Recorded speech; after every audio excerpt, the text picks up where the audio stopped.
Në një kodër të qetë shqiptare, midis ullinjve dhe hardhive të Rrushit, ndodhet një restorant i madhërisëm me pamje panoramike dhe arkitekturë moderne që i ngjan një oazë rural për turistët. Solis Farm, vetëm 20 minuta larg nga Tirana, ngjan si një shembull i zhvillimit të qëndrueshëm bujqësor dhe kulinarisë vendase, por përtej pamjes idilike, ky kompleks është kthyer në simbolin më të dukshëm të mënyrës se si krimi i organizuar shqiptar pastron miliona euro nga tregtia ndërkombëtare e drogës në sy të gjithëve, pa frikë e pa ndalim. Kompleksi, që është sekuestruar tashmë nga autoritetet shqiptare, është një nga pronat e dy vëllezërve të njohur të botës së krimit, Franc dhe Hajdar Çopja. Ata janë dy nga emrat më të fuqishëm të trafikut të kokainës në Europë, të lidhur me kartelet e Amerikës Latine, rrjetet e korruptuara të doganave në portet europiane dhe me atentate të shumta mafioze në Belgjik, Shqipëri e përtej. Në Britani ata ndërtuan perandorinë e tyre nga një shtëpi e thjeshtë në Tottenham të Londrës. Franc Çopja, 33 vjeç, vepronte nga një banesë me 2 kate, por në të kishte krijuar një qendër komanduese kriminale. Ai kalonte ditët i lidhur në telefon me kontaktet në Kolumbi dhe Paraguay, duke porositur dërgesa kokaine, duke paguar në mënyrë të fshehtë zyrtar portesh dhe duke urdhëruar transportin e drogës të fshehur në karroca kuajsh ose kontejner industrial. Ndërkohë, vëllai i tij, Hajdar, 40 vjeç, koordinonte nga Shqipëria logjistikën dhe pastrimin e parave përmes investimeve luksoze në vila, restorante, toka dhe kriptomonedha. Tregu britanik me çmime dyfish më të larta për kokainën krahasuar me pjesën tjetër të Europës, u kthye në terren perfekt për fitime marramendse, por gjithçka nisi të shëmbet kur 50 kg kokain u zhdukën gjatë transportit, çka shkaktoi një konflikt brutal me një tjetër klan shqiptar të quajtur Ali Bey. Konflikti përfundoi në një seri atentatesh, përfshir vrasjen e 3 fisht në Bradashesh të Elbasanit, ku antarët e klanit rival u qelluan me Kalashnikov brenda një Range Roveri luksoz. Nuk mbaroi me kaq. Franc Çopja u akuzua si organizatori i vrasjes së Ardi Spahiut, kreu të familjes Ali Bey në Belgjik, një atentat në mes të ditës në qendër të qytetit, ku Spahiu u godit me 18 plumba, 8 prej të cilëve në trup. Deri në 14 atentate ose tentativa vrasjesh i atribuohen grupit të tyre, të dokumentuara më vonë përmes aplikacionit të koduar SkyECC,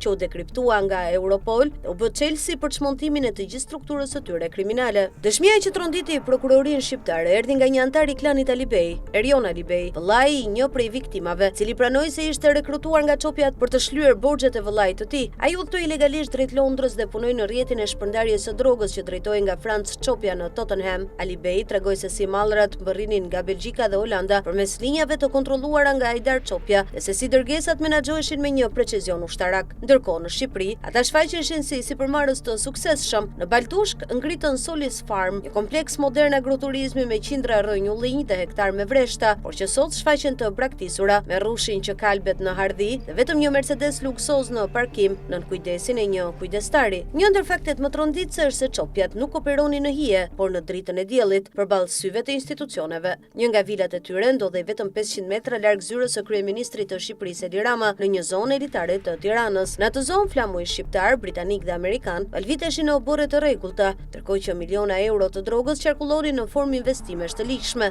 shkruan The Sun. Autoritetet shqiptare nëpërmjet SPAK kanë sekuestruar tashmë pasuritë e tyre, toka, vila, apartamente, kompani, llogari bankare dhe kriptovaluta që kapin vlerën e 10 miliona eurove. Sipas hetuesve, nëse Çopjat dënohen, gjithçka do konfiskohet përfundimisht dhe do shitet në ankant, por kjo nuk ndal tronditjen që ka pësuar opinioni publik, si është e mundur që një rrjet i tillë funksiononte për vite me radhë në zemër të Shqipërisë dhe Britanisë. Franc Çopja ndodhet tashmë i ekstraduar në Belgjik për të përballur me drejtësinë për akuzat e vrasjes dhe trafikimit ndërkombëtar të drogës. Hajdar Çopja është në arrati. Dyshohet se fshihet në Amerikën Latine pranë lidhjeve të tyre me kartelet e drogës. Mesazhet e koduara të siguruara nga Europol tregojnë edhe planin grotesk të fshehjes së eurove në rrënjët e ullinjve të Solis Farm në Shqipëri, një detaj simbolik për mënyrën se si paratë e krimit janë mbjellë thellë në truallin shqiptar.